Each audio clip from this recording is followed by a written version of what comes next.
Assalamualaikum warahmatullahi wabarakatuh. Halo semuanya. Selamat datang di talkshow kita di Migrasi Manual ke Paperless. Nah, perkenalkan saya Yeti dan rekan saya Devita. Di sini kami akan membahas topik kita yaitu mengenai rekam medis berbasis komputer dan teknologi penyimpanan data portable, diantaranya smart card dan RFID. Yang pertama yaitu mengenai rekam medis berbasis komputer atau computer based patient report.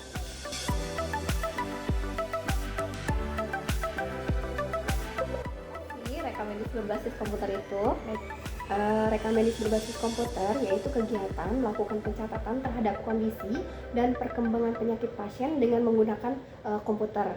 Dalam sistem ini dilengkapi dengan sistem pemantauan klien secara progresif yang dikembangkan pertama kali oleh Jos A. Nah, untuk model ini menggunakan sistem komputer dalam melakukan dokumentasi keperawatan. Model ini berupa segala bentuk catatan atau dokumentasi yang terprogram secara jelas sehingga memudahkan dalam proses diagnosis dan mengurangi kegiatan pencatatan secara manual. Nah, beberapa pertimbangan dalam kegiatan computer based patient record ini adalah karena data yang dikumpulkan tentang kesehatan seseorang sangatlah banyak dan metode ini merupakan pengantar informasi yang lebih efisien dan efektif. Untuk sistem ini memiliki tujuan untuk mendukung perawatan pasien dan meningkatkan kualitas pelayanan, serta meningkatkan produktivitas tenaga kesehatan dan mengurangi biaya penyediaan layanan kesehatan. Selain itu, tujuan dari penggunaan sistem ini membantu untuk mencegah kesalahan pada proses pendokumentasian dan dalam administrasi asuhan keperawatan kepada pasien. Baik, untuk jenis data yang dapat disimpan itu bisa berupa teks dalam bentuk kode, narasi, dan laporan, atau gambar dalam bentuk grafis komputer, hasil scan, foto ronsen, digital, dan lain-lain. Kemudian ada suara, misalnya suara jantung atau suara paru. Kemudian ada video, misalnya proses operasi atau tindakan medis lain. Untuk kekurangannya, yang pertama kalau misalkan dari dokter itu kurang memahami aplikasi komputer, masalah privasi, konfidensial, dan keamanan data. Kemudian membutuhkan waktu yang lama dalam penginputan data. Nah, untuk pihak manajemen sendiri yaitu ketidaksiapan pengetahuan sumber daya manusia yang mengerti masalah kedokteran sekaligus masalah teknologi komputer dalam rangka penyelenggaraan rekam medis elektronik dan standar terminologi klinik. Kemudian modal awal yang besar untuk investasi. Untuk faktor pendukungnya, yang pertama perubahan ekonomi kesehatan di mana terdapat kecenderungan untuk penghematan. Yang kedua itu peningkatan penggunaan komputer dalam populasi umum. Yang ketiga itu perubahan kebijakan pemerintah. Kemudian yang keempat peningkatan dukungan terhadap komputerisasi klinik. Kemudian adanya tuntutan keselamatan pasien. Dan yang terakhir kebutuhan keputusan klinis bagi pemetaan epidemiologi dan pola penyakit masyarakat.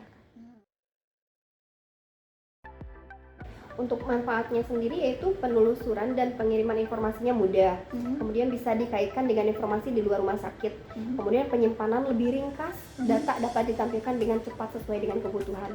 Kemudian untuk pelaporan itu lebih mudah dan secara otomatis.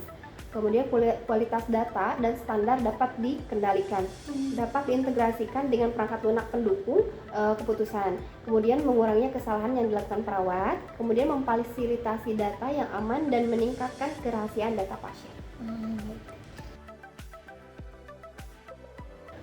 Untuk keuntungannya itu meningkatkan pelayanan kepada pasien, meningkatkan pengembangan protokol, kemudian meningkatkan penataksana data dan komunikasi, meningkatkan proses edukasi dan konseling kepada pasien, akurasi tinggi, hemat biaya, catatan dapat dibaca, catatan selalu siap sedia, kemudian untuk produktivitas perawatan membaik, kemudian mengurangi kerusakan atau kecacatan catatan, kemudian menunjang proses asuhan keperawatan.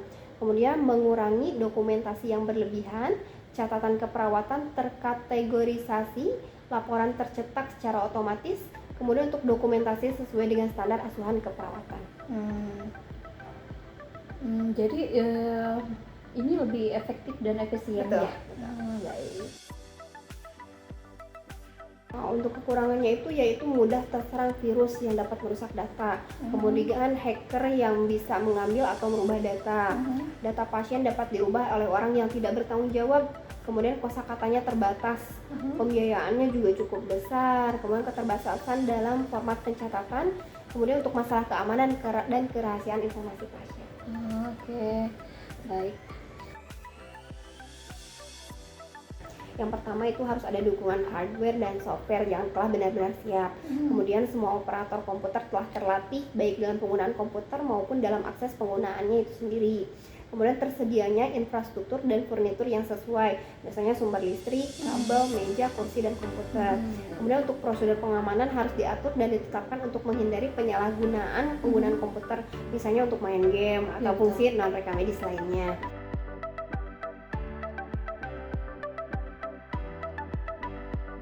Baiklah, untuk pembahasan selanjutnya kita akan membahas mengenai teknologi penyimpanan data portable atau smart card RFID.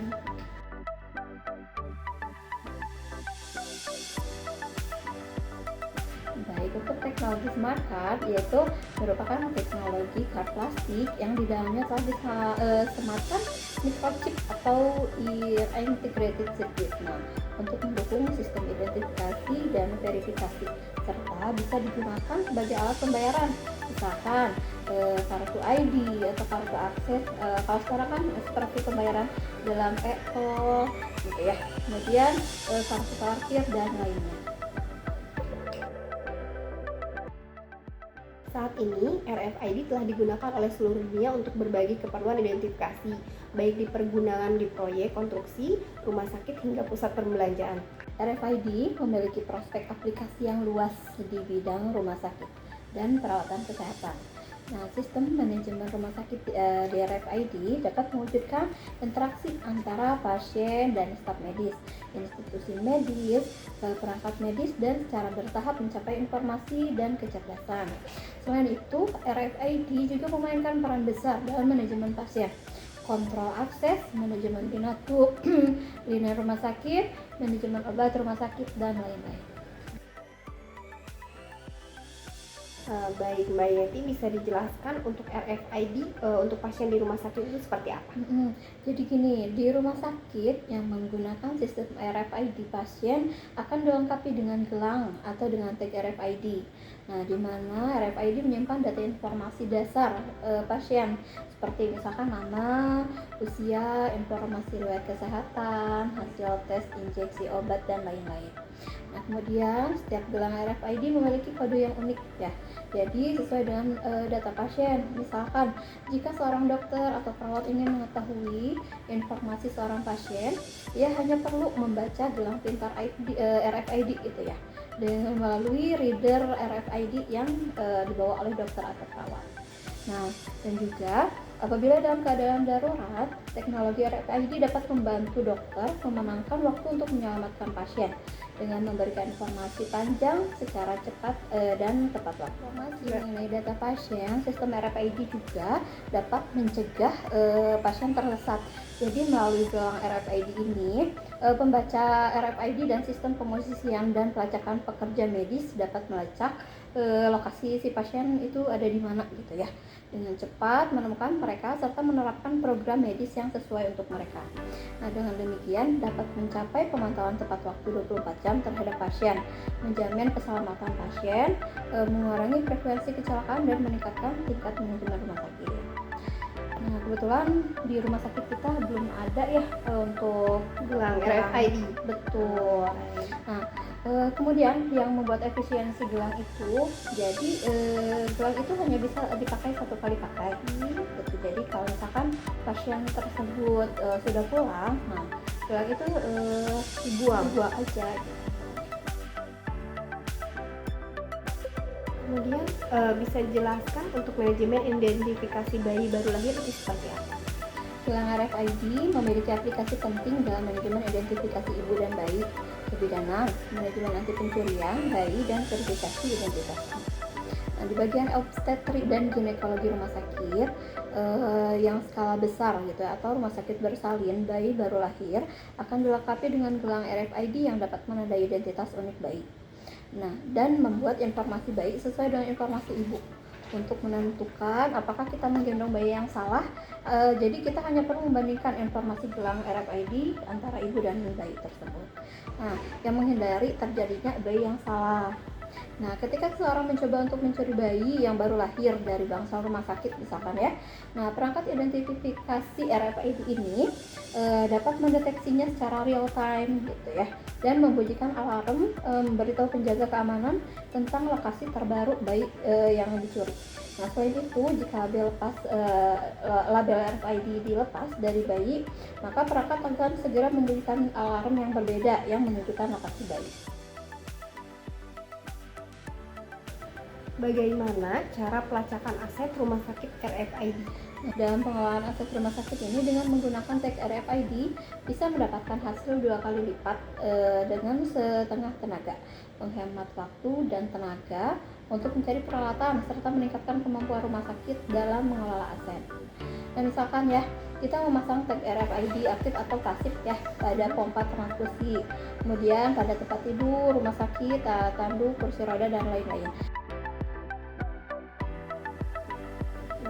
Seperti apa sih kontrol akses keamanannya? Nah, bagi rumah sakit, kontrol akses keamanan itu sangat penting kan ya. Nah, sehingga dapat membatasi akses ke ruangan atau area vital untuk mencegah pelaku kejahatan berkeliaran di rumah sakit. Nah, misalkan ya, salah satu keamanan ruangan penyimpanan obat atau misalkan di ruangan rekam medis ya. Nah, jadi setiap staf harus mengetuk atau menempelkan kartu RFID atau jenis tag RFID lainnya. Nah, di depan pintu tersebut kita menempelkan kartunya. Kemudian kontrol akses rumah sakit RFID itu dapat mencegah personel yang tidak berwenang memasuki area yang terlarang dan memberikan keamanan bagi pasien, obat-obatan dan peralatan medis lainnya gitu ya, untuk mencegah pencurian. Kemudian seperti apa penggunaan RFID pada manajemen farmasi rumah sakit? Nah, untuk pasokan obat rumah sakit meningkat dan berubah setiap hari ya. Nah, untuk solusi pelacakan inventaris obat yang tradisional atau yang manual itu menggunakan perhitungan manual atau kode batang ya, membutuhkan banyak waktu. Nah, tapi beda halnya dengan teknologi RFID. Staf atau petugas dapat dengan cepat mengambil inventaris dan dengan membaca stiker RFID yang menempel pada kemasan obat. Nah, dengan pembacaan genggam yang tidak hanya dapat mengurangi waktu yang dihabiskan untuk menghitung, tetapi juga membuat data lebih akurat dan mengurangi kesalahan manusia atau human error ya.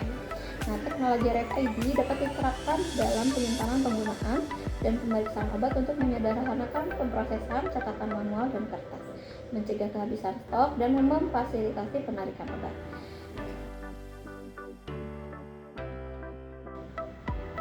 RFID dalam manajemen linen dan binatu rumah sakit itu juga seperti apa? Boleh dijelaskan? Boleh.